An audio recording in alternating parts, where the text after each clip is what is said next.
അപ്പൊ ഈ സ്വർണം കട്ടവൻ, കട്ട സ്വർണം വാങ്ങിയവൻ, അത് ഉരുക്കിയെടുത്തവൻ, അവര് എങ്ങനെ സോണിയാഗാന്ധിയുടെ അടുത്തേക്ക് എത്തിച്ചു എന്ന് അങ്ങ് പറഞ്ഞാൽ സോണിയാഗാന്ധിക്ക് 10 മാറ്റിന്റെ തടക്കം. ഇപ്പോൾ അദ്ദേഹം പറയാതിരിക്കുമ്പോ സോണിയാഗാന്ധി ഇരുട്ടിൽ നിർത്തുന്ന പ്രതിപക്ഷ നേതാവ് BJPയുടെ നാവായി മാറിയിരിക്കുന്നു അറിയാൻ പറ്റും സാർ. ഒരു കാര്യം കൂടി പതിവ് പോലെ സഭ തുടങ്ങി. പ്രതിപക്ഷ നേതാവ് പ്രതിഷേധവുമായി എഴുന്നേറ്റു. ഞങ്ങൾ സമരത്തിലാണ് എന്ന് പറയാൻ, സഭാ നടപടികളുമായി സഹകരിക്കുന്നില്ല എന്ന് പറയാൻ, പിന്നീട് പ്രതിപക്ഷത്തിന് എതിരെ പൂരം എന്നോ അല്ലെങ്കിൽ വെടിക്കെട്ട് എന്നോ പറയാവുന്ന രൂപത്തിലുള്ള തിരിച്ചടികളാണ് ലഭിച്ചുകൊണ്ടിരുന്നത്. ആരൊക്കെയാണ് രംഗത്തിറങ്ങിയത്? MP രാജേഷ്, പാർലമെന്ററി കാര്യമന്ത്രി, നിയമമന്ത്രി P രാജീവ്. ആരാണ് നാളെ CPIM-നെ LDF-നെ നയിക്കുക എന്നതിനുള്ള ഉത്തരം കൂടി ഇന്ന് സഭയിൽ കാണാനിടയായി. കാണാം ആ ദൃശ്യങ്ങൾ. പ്രതിഷേധമുണ്ടായി. സഭാ നടപടികൾ സ്തംഭിപ്പിക്കാൻ വേണ്ടിയിട്ടുള്ള ശ്രമം ഞങ്ങൾ നടത്തി. അത് ഞങ്ങൾ പറഞ്ഞുകൊണ്ടാണ് ചെയ്തത്. സഭാ നടപടികളുമായി ഞങ്ങൾ സഹകരിക്കുന്നില്ല. അതിനൊരു തെറ്റായ പ്രചരണം നടത്തുന്നത്, പിന്നെ ചോദ്യോത്തരത്തിന്റെ പേരിൽ മൈക്ക് കിട്ടുമ്പോൾ മന്ത്രിമാർ സോണിയാഗാന്ധിയെയും പ്രിയങ്ക ഗാന്ധിയെയും ആക്ഷേപിക്കുന്നത്, സാർ അതെല്ലാം ഇവിടുത്തെ രേഖയിൽ കിടക്കുകയാണ്. നിയമസഭയിൽ സോണിയാഗാന്ധിയും പ്രിയങ്ക ഗാന്ധിയും പ്രിയപ്പെട്ട നേതാക്കളാണ്. ചെയറിനെ അന്ധനാക്കരുത് എന്ന് കഴിഞ്ഞ കുറെ ദിവസമായി ചെയറിനെ പ്രതിപക്ഷാംഗങ്ങൾ അക്ഷരാർത്ഥത്തിൽ അന്ധരാക്കുകയാണ്. പക്ഷെ എനിക്ക് മനസ്സിലാവാത്തത് ബഹുമാന്യനായ പ്രതിപക്ഷ നേതാവിനെ ആരാണ് അന്ധനാക്കിയത് എന്നാണ്. ഗാന്ധാരിയെ പോലെ സ്വയം അദ്ദേഹത്തിന്റെ കണ്ണ് കെട്ടി എന്ന് വേണം മനസ്സിലാക്കാൻ. ഇന്നലെ ഇവിടെ നടന്നതിനെ മുഴുവൻ അദ്ദേഹം ഇപ്പോഴും ന്യായീകരിക്കുകയാണ്. എങ്ങനെയാണ് ബഹുമാനപ്പെട്ട പ്രതിപക്ഷ നേതാവിന് ഇങ്ങനെ സ്വയം ന്യായീകരിച്ച് പരിഹാസ്യരാവാൻ കഴിയുന്നത്? ലോകം മുഴുവൻ കണ്ടതാണ് ഇന്നലെ ഇവിടെ എന്താണ് കണ്ടത് എന്ന്. അത് സാർ അവിടെ ചാടിക്കയറിയ പടങ്ങൾ ഇന്ന് പത്രത്തിൽ വന്നിട്ടുണ്ടല്ലോ. ഇത് ആ ചാടിക്കയറിയ അംഗം വല്ല ഹൈജമ്പിന് പോയിരുന്ന് പണ്ടേ പരിശീലിച്ചിരുന്നെങ്കിൽ ഇതിനൊക്കെ വലിയ ഗുണമുണ്ടാവുമായിരുന്നു, നാടിന് വലിയ ഗുണമുണ്ടാവുമായിരുന്നു. സാർ അങ്ങനെയല്ലേ ചാടിക്കയറിയത്? സാർ ഇവിടെ നിന്ന് മുന്നിലൂടെ രണ്ടംഗങ്ങളാണ് ചാടിക്കയറിയത്. ഇന്നലെ ബഹുമാനപ്പെട്ട മുഖ്യമന്ത്രി പറഞ്ഞു അതിലൊരാൾ നിയമജ്ഞനാണ് എന്നാണ് അവകാശപ്പെടുന്നത്. അതെ, നിയമപരമായിട്ടുള്ള ചാട്ടമായിരുന്നു എന്ന് ബഹുമാനായിട്ടുള്ള മുഖ്യമന്ത്രിയോട് പറഞ്ഞു. സാർ ബഹുമാന്യനായ പ്രതിപക്ഷ നേതാവ് എല്ലായ്പ്പോഴും പാർലമെന്ററി മര്യാദകളെ കുറിച്ച് വലിയ ക്ലാസ് എടുക്കുന്ന ആളാണ്. 25 വർഷത്തെ പാർലമെന്ററി അനുഭവമുള്ളയാളാണ്. അദ്ദേഹത്തെ പോലൊരാൾ ഇന്നലെ ഇവിടെ നടന്നതിനെ മുഴുവൻ ഇന്നലെ ന്യായീകരിച്ചു, അതും മതി വരാതെ ഇപ്പോൾ വന്ന് വീണ്ടും ന്യായീകരിക്കുന്നു എന്നുള്ളത് ഈ ലോകം മുഴുവൻ കാണട്ടെ സർ. ഇതാണ് ഇരട്ടത്താപ്പ് എന്ന് പറയുന്നത്. സാർ ഒരു മിനിറ്റ്. ഇരട്ടത്താപ്പിന്റെ ബഹുമാനപ്പെട്ട പ്രതിപക്ഷ നേതാവ് ഇരട്ടത്താപ്പിന്റെ നേതാവ് കൂടിയായി മാറിയിരിക്കുകയാണ് സർ. അതാണ് നമ്മൾ ഇവിടെ കാണുന്നത്. സാർ ഇവിടെ ഇന്നലെ ബഹുമാന്യരായ സോണിയാഗാന്ധിയെയും പ്രിയങ്ക ഗാന്ധിയെയും ആക്ഷേപിച്ചു എന്ന് പറഞ്ഞു. എന്താക്ഷേപമാണ് നടത്തിയത്? BBG റാംജി ബില്ല് പാസാക്കിയ ശേഷം പ്രധാനമന്ത്രി നരേന്ദ്രമോദിയുടെ കൂടെ പ്രിയങ്ക ഗാന്ധി ചായ കുടിച്ചു എന്ന് പറഞ്ഞതാണോ ആക്ഷേപം, കുടിച്ചതാണോ ആക്ഷേപം? അതാണ് നിങ്ങൾ ആലോചിക്കേണ്ടത്. ഉള്ള കാര്യമേ പറഞ്ഞുള്ളൂ. ഞാൻ ബഹുമാന്യനായ പ്രതിപക്ഷ നേതാവ് സഭയ്ക്ക് പുറത്ത് ബഹുമാന്യനായ വിദ്യാഭ്യാസ മന്ത്രിയെ കുറിച്ച് പറഞ്ഞ വാക്കുകൾ പോലും ഇവിടെ ഉദ്ധരിച്ചിട്ടില്ലല്ലോ. പ്രിയങ്ക ഗാന്ധിയെ കുറിച്ച് പറഞ്ഞോ? ഏതെങ്കിലും അങ്ങേക്ക് പരിശോധിക്കാം. മന്ത്രിമാർ, ഞാൻ അടക്കമുള്ള മന്ത്രിമാർ ഇന്നലെ പറഞ്ഞ കാര്യങ്ങൾ ഏതെങ്കിലും ഒരു വാക്ക് അതിൽ പാർലമെന്ററി അല്ലാത്ത അല്ലെങ്കിൽ ഉചിതമല്ലാത്ത ഏതെങ്കിലും വാക്കുണ്ടെങ്കിൽ തിരുത്താമെന്ന് മാത്രമല്ല ഞങ്ങളെ ശാസിക്കാം. ഞങ്ങളൊന്നും അറിയാതെ പോലും ഒരു മോശം വാക്ക് ഉച്ചരിക്കുന്നവരല്ല, അങ്ങനെ ശീലിച്ചവരും അങ്ങനെ വളർന്നവരുമല്ല. ഒരു മിനിറ്റ് ഈ ബഹുമാന്യയായ സോണിയാഗാന്ധിയെ അധിക്ഷേപിക്കാൻ ഇവിടെ ആരും ശ്രമിക്കുന്നില്ല. യഥാർത്ഥത്തിൽ അവരെ അധിക്ഷേപിക്കുന്നതിന് വേണ്ടി പ്രതിപക്ഷ നേതാവ്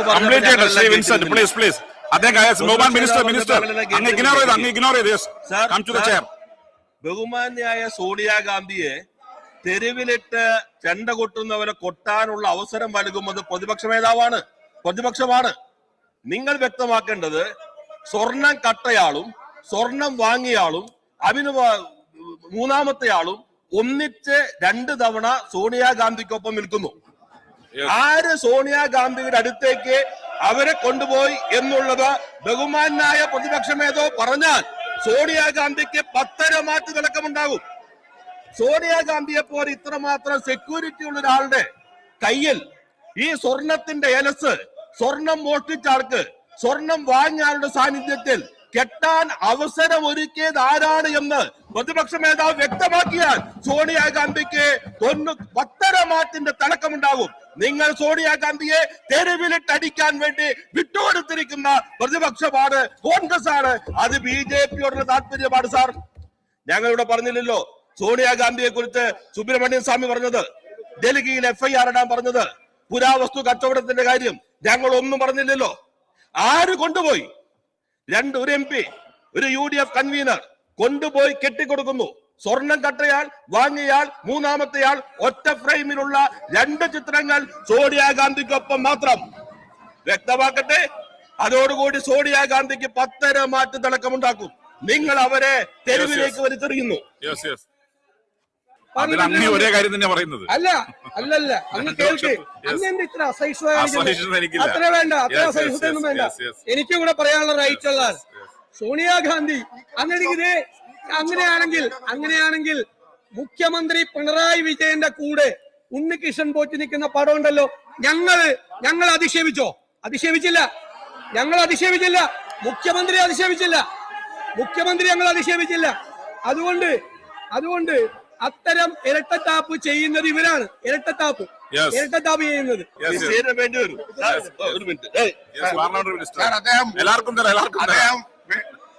അദ്ദേഹം വ്യക്തിപരമായ പരാമർശങ്ങൾ ഇവിടെ നടത്തി. സാർ, ഇതെന്ത് ന്യായമാണ് സാർ? മറുപടി കേൾക്കാൻ നിൽക്കണ്ടേ? അതെന്താ? ഒരു ഡിബേറ്റിലേക്ക് പോകുമ്പോ 2 പക്ഷവും പറയാൻ കേൾക്കണ്ടേ? അങ്ങ് പറഞ്ഞോ അങ്ങയുടെ നിരയോട് മിണ്ടാതിരിക്കാൻ പറ. അങ്ങ് സംസാരിച്ചു, അവിടെ ഡിസ്ട്രപ്ഷൻ ഉണ്ടാവില്ല. ബഹുമാനനായ പ്രതിപക്ഷ നേതാവ് പറഞ്ഞു, ഞാൻ അനുരാഗ് താക്കൂറിനെ കെട്ടിപ്പിടിച്ചു നിൽക്കുന്ന പടം. കെട്ടിപ്പിടുത്തം ഞാനല്ല സർ നടത്തിയത്, അത് രാഹുൽ ഗാന്ധിയാണ് കെട്ടിപ്പിടിച്ചത് നരേന്ദ്രമോദിയെ പോയിട്ട്. പാർലമെന്റിൽ നമ്മളെല്ലാം കണ്ടതാണ്. അപ്പൊ ആ കെട്ടിപ്പിടുത്തം എന്റെ നേരെ ആരോപിക്കരുത് സാർ. ഗുജറാത്തിലെ വംശഹത്യ നടക്കുമ്പോൾ മുഖ്യമന്ത്രിയായിരുന്ന ആളെ പോയി കെട്ടിപ്പിടിച്ചത് പ്രതിപക്ഷ നേതാവിന്റെ നേതാവായിട്ടുള്ള രാഹുൽ ഗാന്ധിയാണ്.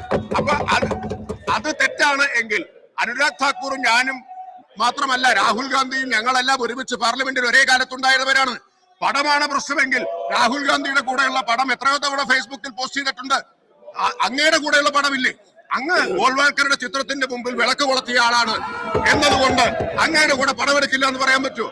അങ്ങനെ ഒരു പടം വന്നാൽ അത് ഫേസ്ബുക്കിൽ ഇടില്ല എന്ന് പറയാൻ പറ്റുമോ? അത് വേറെ, രാഷ്ട്രീയമായ നിലപാട് വേറെ. അങ്ങ് ഗോൾവാൾക്കറിന് മുമ്പിൽ വളഞ്ഞു നിന്ന് വിളക്ക് കൊളുത്തി വണങ്ങിയതിനെ ഞങ്ങൾ നിശിതമായി വിമർശിക്കും. പക്ഷേ അങ്ങയുമായിട്ട് വ്യക്തിപരമായിട്ട് എന്താ വിരോധം? അങ്ങയുമായിട്ട് വ്യക്തിപരമായിട്ട് വല്ല വിരോധമുണ്ടോ? രാഷ്ട്രീയമായിട്ടുള്ള എതിർപ്പ്, വിമർശനം രാഷ്ട്രീയമാണ്. രാഷ്ട്രീയ പാപ്പരത്വം കൊണ്ടാണ് വ്യക്തിപരമായിട്ടുള്ള ആക്ഷേപങ്ങൾ അദ്ദേഹം ഉയർത്താൻ ശ്രമിക്കുന്നത്. അതാ ഞാൻ പറഞ്ഞത്, ഇന്നലെ ഞങ്ങൾ പ്രിയങ്ക ഗാന്ധിയെ കുറിച്ചോ സോണിയാഗാന്ധിയെ കുറിച്ചോ പറഞ്ഞതിൽ ഏത് വാക്കാണ് അധിക്ഷേപകരം എന്ന് ബഹുമാനായ പ്രതിപക്ഷ നേതാവ് ഇവിടെ പറയണം, ഇവിടെ ഈ സഭയിൽ പറയണം. ഞങ്ങൾ തിരുത്താമല്ലോ.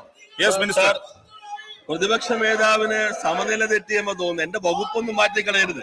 പാർലമെന്ററി കാര്യമന്ത്രി ഇവിടെ വെറുതെ ഇരിപ്പുണ്ട്. അങ്ങേക്ക് പെട്ടെന്നാകെ നിലയങ്ങ് തെറ്റിപ്പോയി.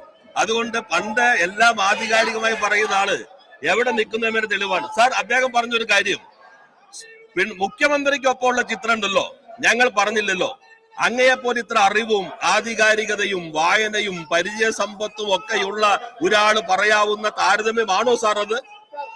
ഇവിടെ ഒരു പരിപാടി അസംബ്ലിയുടെ മുൻപിൽ ഉദ്ഘാടനം ചെയ്യുമ്പോ നിങ്ങൾ കൊടുത്ത ചിത്രത്തിന്റെ യാഥാർത്ഥ്യം വീഡിയോ ദൃശ്യങ്ങളിലൂടെ മാധ്യമങ്ങൾ പുറത്തു കൊണ്ടുവന്നില്ലേ? മുഖ്യമന്ത്രി കഴിഞ്ഞു വരുന്നു, അവിടെ നിൽക്കുന്നു, കാറിന്റെ മുൻപിൽ ഈ പോറ്റി നിൽക്കുന്നു, മാറി നിൽക്കാൻ കൈകൊണ്ട് കാണിക്കുന്നു, കാറിലേക്ക് കയറി പോകുന്നു. ഇതല്ലേ യഥാർത്ഥം നടന്നത്? സോണിയാഗാന്ധിയുടെ വീട്ടിലേക്ക് അങ്ങേക്ക് കയറി ചെല്ലാൻ കഴിയോ? നേരെ ശശി തരൂർ എത്ര നാളായി കാത്തു നിന്നിട്ട് കയറി ചെല്ലാൻ കഴിഞ്ഞിട്ടുണ്ടോ? ഗുലാം നബി ആസാദിന് വീടിനകത്തേക്ക് കയറാൻ പറ്റാത്തത് കൊണ്ടല്ലേ അദ്ദേഹം പാർട്ടി വിട്ടുപോയത്? എത്ര മുഖ്യമന്ത്രിമാർ സോണിയാഗാന്ധിയുടെ അപ്പോയിന്റ്മെന്റ് കിട്ടാതെ പാർട്ടി വിട്ടുപോയി? CK കരുണാകരൻ, ലീഡർ കരുണാകരൻ, അദ്ദേഹത്തിന് അപ്പോയിന്റ്മെന്റ് കിട്ടിയോ? മൂപ്പനാർക്ക് കിട്ടിയോ? അപ്പൊ ഈ സ്വർണം കട്ടവൻ കട്ട സ്വർണം വാങ്ങിയവൻ അത് ഉരുക്കിയെടുത്തവൻ അവര് എങ്ങനെ സോണിയാഗാന്ധിയുടെ അടുത്തേക്ക് എത്തിച്ചു എന്ന് അങ്ങ് പറഞ്ഞാൽ സോണിയാഗാന്ധിക്ക് 10 മാറ്റിന്റെ തുടക്കം. ഇപ്പോൾ അദ്ദേഹം പറയാതിരിക്കുമ്പോ സോണിയാഗാന്ധി ഇരുട്ടിൽ നിർത്തുന്ന പ്രതിപക്ഷ നേതാവ് BJPയുടെ നാവായി മാറിയിരിക്കുന്നെന്ന് അറിയാൻ പറ്റും സാർ. ഒരു കാര്യം കൂടി അദ്ദേഹം പറയുകയുണ്ട്. അദ്ദേഹം എങ്ങനെ ഈ വസ്തുതാവിരുദ്ധമായ കാര്യങ്ങൾ ഓരോ ദിവസവും പറയുന്നത്? അദ്ദേഹം പറഞ്ഞു ഇന്നലെ ഇവിടെ പാർലമെന്ററി കാര്യമന്ത്രിയല്ല, നിയമ വ്യവസായ വകുപ്പ് മന്ത്രി MLA-യിൽ കയർ വകുപ്പ് മന്ത്രി എന്നതിൽ ഞാൻ പറഞ്ഞു അങ്ങ് ഹൈക്കോടതി ചീഫ് ജസ്റ്റിസിനെ കുറിച്ച് പറഞ്ഞ കാര്യം പറഞ്ഞു. അങ്ങ് പറഞ്ഞു ഈ പാർലമെന്ററി കാര്യമന്ത്രി അവിടേക്ക് മാർച്ച് നടത്തിയതാണ്. ഞാൻ അങ്ങയെ വെല്ലുവിളിക്കുന്നു. നിയമസഭയ്ക്കകത്ത് നിയമസഭയ്ക്ക് പുറത്ത് രേഖകൾ വെച്ച് നമുക്ക് ചർച്ച ചെയ്യാം. ഞങ്ങൾ അഭിപ്രായം പക്ഷെ അങ്ങേക്ക് ജനതാല്പര്യമല്ല. ഞാൻ എന്നൊറ്റ വികാരത്തിനകത്ത് അടിപ്പെട്ട് കിടന്ന് നിലവെറ്റിയ അവസ്ഥയിലേക്ക് കേരളത്തിന്റെ പ്രതിപക്ഷ നേതാവ് മാറുമ്പോ എന്നുള്ളത് അങ്ങേയറ്റം ദുഃഖകരമാണ് എന്ന് മാത്രമേ എനിക്ക് സൂചിപ്പിക്കാനുള്ളൂ. മിനിസ്റ്റർ പെട്ടെന്ന് പറയണേ. ഞാൻ വളരെ കാര്യമായിട്ടുള്ള 1-2 കാര്യങ്ങൾ മാത്രം സൂചിപ്പിക്കുകയാണ്. സാർ, ബഹുമാനപ്പെട്ട പ്രതിപക്ഷ നേതാവിന് എന്ത് സംഭവിച്ചെന്ന് എനിക്കറിയില്ല. സാർ, കഴിഞ്ഞ ആഴ്ച ഞാനും ബഹുമാനപ്പെട്ട പ്രതിപക്ഷ നേതാവും കൂടെ പങ്കെടുക്കുന്ന ഒരു ട്രേഡ് യൂണിയൻ കോൺഫറൻസ് ഉണ്ടായിരുന്നു. സാർ, ആ ട്രേഡ് യൂണിയൻ കോൺഫറൻസിൽ പങ്കെടുക്കെ ബഹുമാനപ്പെട്ട പ്രതിപക്ഷ നേതാവ് പറഞ്ഞു ഞാൻ ശിവൻകുട്ടിക്കെതിരെ ആഞ്ഞടിച്ചിട്ടുണ്ട്. ഞാൻ തിരിച്ച് അദ്ദേഹത്തിനോട് പറഞ്ഞു ഞാനും ഇനി അത് മനസ്സിലാക്കിയിട്ട് ആഞ്ഞടിക്കാന്ന് പറഞ്ഞു. സാർ, അങ്ങ് മനസ്സിലാക്കണം, തിരുവനന്തപുരത്ത് സെക്രട്ടേറിയറ്റിന് മുന്നിൽ UDF-ന്റെയോ കോൺഗ്രസിന്റെയോ ഒരു ധർണ ഉണ്ടായിരുന്നു. ആ ധർണയിൽ സാർ എന്നെ സംബന്ധിച്ചിടത്തോളം അങ്ങ് മനസ്സിലാക്കണം, അങ്ങാണ് എനിക്ക് സംരക്ഷണം നൽകേണ്ടത്. സ്പീക്കർ അങ്ങാണ് സഭയ്ക്ക് അകത്തും പുറത്തും സംരക്ഷണം നൽകേണ്ടത്. എന്നെ കുറിച്ച് സാർ ഈ സഭയിൽ പറയാൻ കഴിയാത്ത രൂപത്തിലുള്ള മഹാ തരംതാണ വാക്കുകൾ ഉപയോഗിച്ചുകൊണ്ട് അദ്ദേഹം അവിടെ പ്രസംഗിക്കുന്നതിന് വേണ്ടി തയ്യാറായി. സാർ, ഞങ്ങൾ ഇവിടെ ഈ സഭയിൽ ഇരിക്കുന്ന ഏതെങ്കിലും മന്ത്രിമാർ ബഹുമാനപ്പെട്ട പ്രതിപക്ഷ നേതാവിനെ സംബന്ധിച്ചിടത്തോളം, ഉപനേതാവ് കുഞ്ഞാലിക്കുട്ടി സാറിനെ സംബന്ധിച്ചിടത്തോളം, ജോസഫ് സാറിനെ സംബന്ധിച്ചിടത്തോളം എന്തെങ്കിലും ഒരു ബുദ്ധിമുട്ടുണ്ടാകുന്ന വാക്ക് ഉപയോഗിച്ചിട്ടുണ്ട് സാർ. എന്ന ശേഷം ബഹുമാനപ്പെട്ട പ്രതിപക്ഷ നേതാവ് സഭയിൽ വന്ന് കള്ളം പറഞ്ഞു, പച്ചക്കള്ളം പറഞ്ഞു. ഞാൻ അങ്ങനെയൊന്നും ഒരു വാക്ക് ഉപയോഗിച്ചില്ല എന്ന് പിന്നെ കള്ളം പറഞ്ഞു. സാർ, ഇവിടെ ഈ സഭയിൽ സാർ ഈ സഭയിൽ പറയട്ടെ സാർ, ഈ സഭയിൽ മുഖ്യമന്ത്രി ആക്ഷേപിക്കുന്നു, ബഹുമാനപ്പെട്ട ധനകാര്യ വകുപ്പ് മന്ത്രി ആക്ഷേപിക്കുന്നു, ബഹുമാനപ്പെട്ട വ്യവസായ വകുപ്പ് മന്ത്രി ആക്ഷേപിക്കുന്നു, നമ്മുടെ ആരോഗ്യവകുപ്പ് മന്ത്രി ആക്ഷേപിക്കുന്നു. എല്ലാവരോടും പുച്ഛമാണ് സാർ പ്രതിപക്ഷ നേതാവിന്. എല്ലാവരോടും സാർ തീർന്നല്ലോ സാർ. സാർ, ഇവിടെ അങ്ങോട്ട് അദ്ദേഹം പറഞ്ഞല്ലോ ഏത് റൂളാ ഈ സമരം? സാർ, ഇത് ഒരു റൂളും വേണ്ട സംസാരിക്കാൻ, വേറെ റൂളെന്താ കാര്യം പറയുന്നതിനുണ്ട് സാർ. ഇന്നലെ ഞാൻ പറഞ്ഞല്ലോ, ബഹുമാനപ്പെട്ട പ്രതിപക്ഷ നേതാവിന്റെ മുറിയിലിരുന്നാണ് സ്പീക്കറെ ആക്രമിക്കണമെന്ന ലക്ഷ്യത്തോടു കൂടിയാണ് ഇന്നലത്തെ സമരം നടന്നത്. ബഹുമാനപ്പെട്ട പ്രതിപക്ഷ നേതാവ് ആ കസേരയിൽ ഇരുന്നു കൊണ്ട് 5 മിനിറ്റ് കഴിയുമ്പോ സമരത്തിന്റെ വീര്യം വർദ്ധിപ്പിക്കുന്നതിന് വേണ്ടിയുള്ള നിർദ്ദേശം കൊടുത്തുകൊണ്ടിരിക്കുകയാണ്. സാർ, ഇത് അദ്ദേഹത്തിന്റെ അഭിപ്രായമില്ല, ഏതാവൊരു കനകോലു പ്ലാൻ ചെയ്ത് കൊടുത്ത സമരമാണ് സാർ ഇത്. കോലു ആ കനകോലുവിന്റെ അഭിപ്രായമാണ് ഇവിടെ ബഹുമാനപ്പെട്ട പ്രതിപക്ഷ നേതാവ് പറയുന്നത്. അദ്ദേഹം പറയാ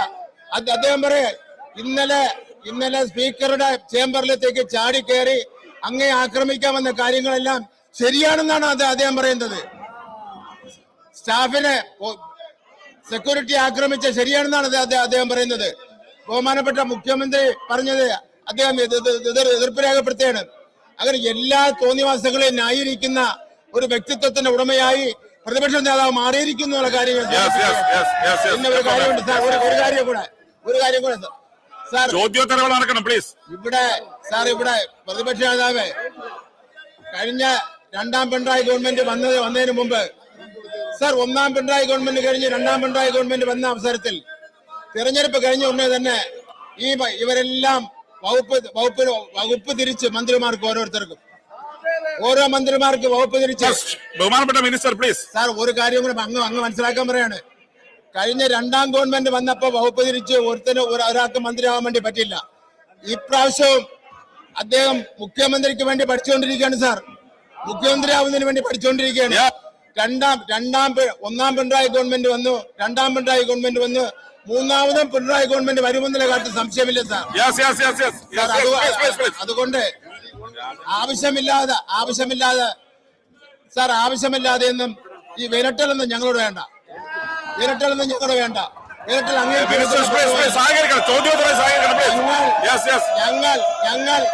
ഞങ്ങൾ ചില കാര്യങ്ങൾ കൂടി ഇവിടെ പറഞ്ഞാൽ പലരും മുണ്ട് തലയിലിട്ടുണ്ട് ഇവിടുന്ന് പോവേണ്ടി വരുമെന്നുള്ള കാര്യത്തിൽ തർക്കമില്ല എന്നുള്ള കാരണം ഞങ്ങൾ പല കാര്യങ്ങളും സാർ